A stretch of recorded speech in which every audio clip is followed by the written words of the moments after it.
Overseas Pakistani जो हैं वो हमारा असासा हैं और पाकिस्तान में बहुत उनकी इन्वेस्टमेंट रहती है, क्योंकि अप्रूवल और लैंड का लिंक भी आपस में बहुत मजबूत है। 3 इंग्रेडिएंट्स हैं, अगर वो पूरे हो रहे हैं तो मेरा ख्याल आपको इन्वेस्ट कर लेना चाहिए। इसको इस तरह कहूँगा कि सोसाइटी का अप्रूव्ड होना ज़रूरी है। कोई भी नया ब्लॉक या नई डील जो लॉन्च करता है डेवलपर, वो कभी भी अप्रूव नहीं होती। यहाँ से एग्जिट ले लेना चाहिए, ये ना मामला सारा डाउटफुल हो गया। या प्लॉट समझ आते हैं, 15,000 प्लॉट नहीं समझ आते। हमें लग रहा है, डाउट हो रहा है कि डेवलपर ओवर सेलिंग की तरफ जा रहा है, सब कुछ इन्फ्लेट कर गया। ये कैसे हो सकता है कि रियल एस्टेट नीचे है? आपको अच्छी टीम चाहिए, आपको अंडरस्टैंडिंग होनी। बिस्मिल्लाहिर्रहमानिर्रहीम, अस्सलाम वालेकुम जी, मैं हूं मोहम्मद रिजवान सरवर और आज हम बात करेंगे रियल एस्टेट के हवाले से। ख़ास तौर पे ये बात करेंगे कि रियल एस्टेट में इन्वेस्ट करने से पहले कौन सी वो चीज़ें जिनका हमने ख्याल रखना है और सेफली इन्वेस्ट करना है, क्योंकि हम बात हमेशा पाकिस्तान में मुकीम पाकिस्तानी और ख़ास तौर पे ओवरसीज़ पाकिस्तानियों की इसलिए करते हैं क्योंकि ओवरसीज़ पाकिस्तानी जो हैं वो हमारा असासा हैं और पाकिस्तान में बहुत उनकी इन्वेस्टमेंट रहती है, लेकिन वो परेशान भी रहते हैं इस हवाले से।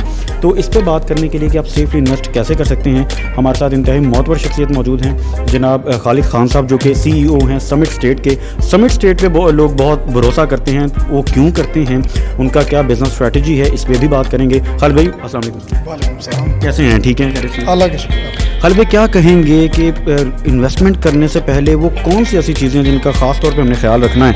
क्योंकि बहुत से ऐसे लोग भी हैं वो समझते हैं यार हम पाकिस्तान आएंगे, देख के तभी इन्वेस्ट करेंगे। मैं चाहता हूँ ये भी कॉन्सेप्ट क्लियर हो। अब दुनिया जी बदल गई है और वहाँ रह के वो इन्वेस्ट कर सकते हैं, लेकिन उन्होंने कौन सी चीज़ों का ख्याल रखना है कि वो सेफली इन्वेस्टमेंट होगी? जो मैंने रिजवान सीखा आज तक, वो तो 3 प्री रेक्विजिट्स हैं। मैं सबको ये कहता हूँ 3 इंग्रेडिएंट्स हैं, अगर वो पूरे हो रहे हैं तो मेरा ख्याल आपको इन्वेस्ट कर लेना चाहिए।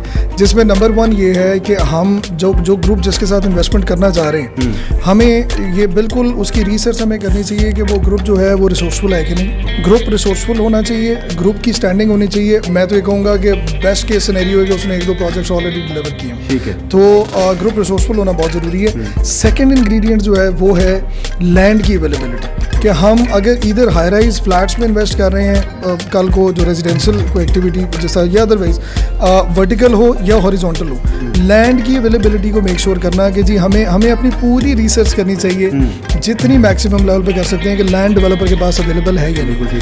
अच्छा, तीसरा जो है वो है फिर क्लाइंट की अपनी होल्डिंग पावर। अगर क्लाइंट के पास होल्डिंग पावर है और पहले 2 इंग्रेडिएंट्स पूरे हो रहे हैं तो इंशाल्लाह फिर प्रॉफिट जो है इनेविटेबल है। अरे ये भी बताइएगा जो अप्रूवल का सही तरीका क्या है, कहाँ पर अप्रूवल देखने चाहिए? क्योंकि हम ये बात करें कि मुतल्लिका इदारे होते हैं तो इस हवाले से अक्सर लोगों को अंदाज़ा नहीं होता कि रावलपिंडी है, गवादर है, लाहौर है, तो इस हवाले से कोई बता सकते हैं कि क्या आसान तरीकाकार है अप्रूवल देखें हम और उसके बाद इन्वेस्ट करें, क्योंकि अप्रूवल और लैंड का लिंक भी आपस में बहुत मजबूत है।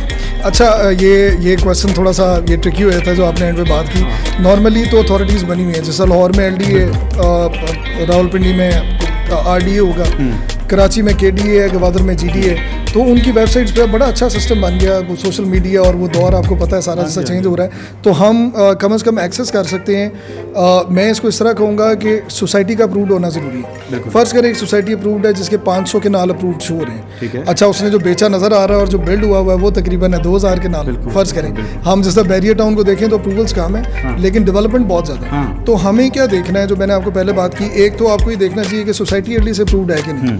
अच्छा, अप्रूव्ड है, अगली चीज़ सिर्फ हम लैंड देखेंगे। कोई भी नया ब्लॉक या नई डील जो लॉन्च करता है डेवलपर, वो कभी भी अप्रूव नहीं होती। ये बहुत इंपॉर्टेंट फैक्टर है कि अप्रूवल जो है वो कम से कम 2-3 साल ले जाता है लैंड अप्रूव होने में, जो सिस्टम हमारा जिस तरह का है। तो हमने ये देखना चाहिए कि अच्छा सोसाइटी, वही वाली बात, ग्रुप रिसोर्सफुल है, सोसाइटी LDA से अप्रूव्ड है। अच्छा जी, लाहौर में हम बात करें LDA से अप्रूव्ड है। अच्छा, जो नया ब्लॉक आ रहा है इसकी लैंड किधर है, अगर वो लैंड शो हो गई तो फिर हमें ज़रूर इन्वेस्ट करना है। अच्छा खालिद भाई, आपने भी बात की कि डेवलपमेंट ज़्यादा हो जाती है, अप्रूवल कम होता है। अच्छा, इससे मेरे माइंड में एक सवाल आया कि कुछ ऐसे भी प्रोजेक्ट्स हैं जिनमें लैंड कम होती है, सेलिंग ज़्यादा हो जाती है, तो ऐसे प्रोजेक्ट से भी बचना चाहिए, उसका क्या तरीका है? उससे बचने का तरीका यही है कि अगर तो एक डेवलपर एक ब्लॉक को लॉन्च किया उसने, जो हमें समझ आती है, जहाँ से हम असेस करते हैं कि यार हमें अब यहाँ से एग्जिट ले लेना चाहिए, ये ना मामला सारा डाउटफुल हो गया। तो उसमें होता ये है कि मैं ये कहता हूँ कि 1000 फाइलें 2000 फाइलें समझ आती हैं या प्लॉट समझ आते हैं, 15,000 प्लॉट नहीं समझ आते। अगर कोई डेवलपर अपने प्रोजेक्ट की वो क्या कहना चाहिए कि ओवर सेलिंग मीन्स इन अ वे कि वो ओवर मार्केट करता है उसको, मार्केटिंग बेतहाशा चल रही है और चलती जा रही है और फाइल्स भी रजिस्टर होती जा रही हैं और सेल परचेज, तो हमें फिर डाउट में आना चाहिए कि यार कहीं ना कहीं शायद वो ओवरवेल्म हो गया डेवलपर, और वो एक ही दफ़ा में एक ही झटके में जो है वो ज़्यादा उसमें ओवर सेल वो कर रहे होते हैं। ये हमारा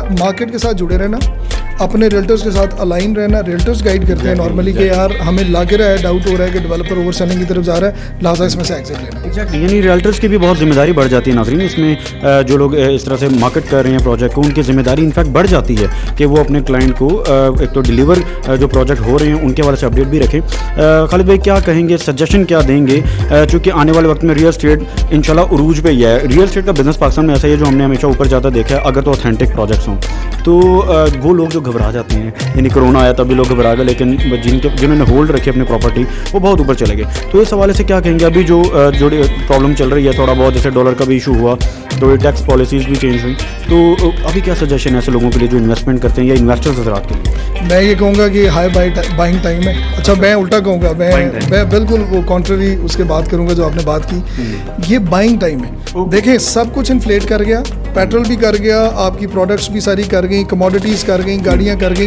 ये कैसे हो सकता है कि रियल एस्टेट नीचे आए? एग्जैक्टली, रियल एस्टेट ने ब्रदर ऊपर जाना है। इसने डबल, अगर सब कुछ डबल हो गया तो इसने भी डबल की जान लेनी है। तो ये है बाइंग टाइम, लेकिन प्रोवाइडेड वही वाली बात, तीसरा इंग्रेडिएंट जो क्लाइंट के एंड पे आता है वो है होल्डिंग पावर। होल्ड करना पड़ेगा। इवेंचुअली इन्फ्लेशन का इफेक्ट रियल एस्टेट पे आना ही आना है और रियल एस्टेट की प्राइसेस ऊपर जाएंगी। अगर मैं ये सजेस्ट करूंगा, जिन्होंने प्रॉपर्टीज ली हुई वो कतन पैनिक में ना आए, उसको होल्ड करें, मैक्सिमम होल्ड करें। इवेंचुअली ये बहुत अच्छा गेन देके जाएंगी। और अगर हम रियल एस्टेट में इन्वेस्ट करना चाह रहे हैं, मैं ये कहता हूँ सबको कि कैश अपना बैंकों से निकालें, कमोडिटीज़ में इन्वेस्ट करें। उसमें बेस्ट कमोडिटी पाकिस्तान में आपको पता है वो रियल एस्टेट है। आज इन्वेस्ट करेंगे, 2-3 साल होल्ड करें, कम से कम डबल जो है वो लेके मैं समझता हूँ बाहर निकलें। खालिद भाई एंडिंग पे थोड़ी बिजनेस स्ट्रेटजी भी बता दीजिए, जिस तरह से माशाल्लाह आपने ग्रो किया और बड़े कम वक्त में बड़ा बेहतरीन बिजनेस स्टैब्लिश किया, इसमें क्या कहेंगे, टीम का क्या रोल होता है और किस तरह से जो मुश्किलात यकीनन आपको आई उसके बाद आपने एक टीम प्रॉपर तश्कील दी होगी, तो वो स्ट्रेटजी थोड़ी सी शेयर कर दें।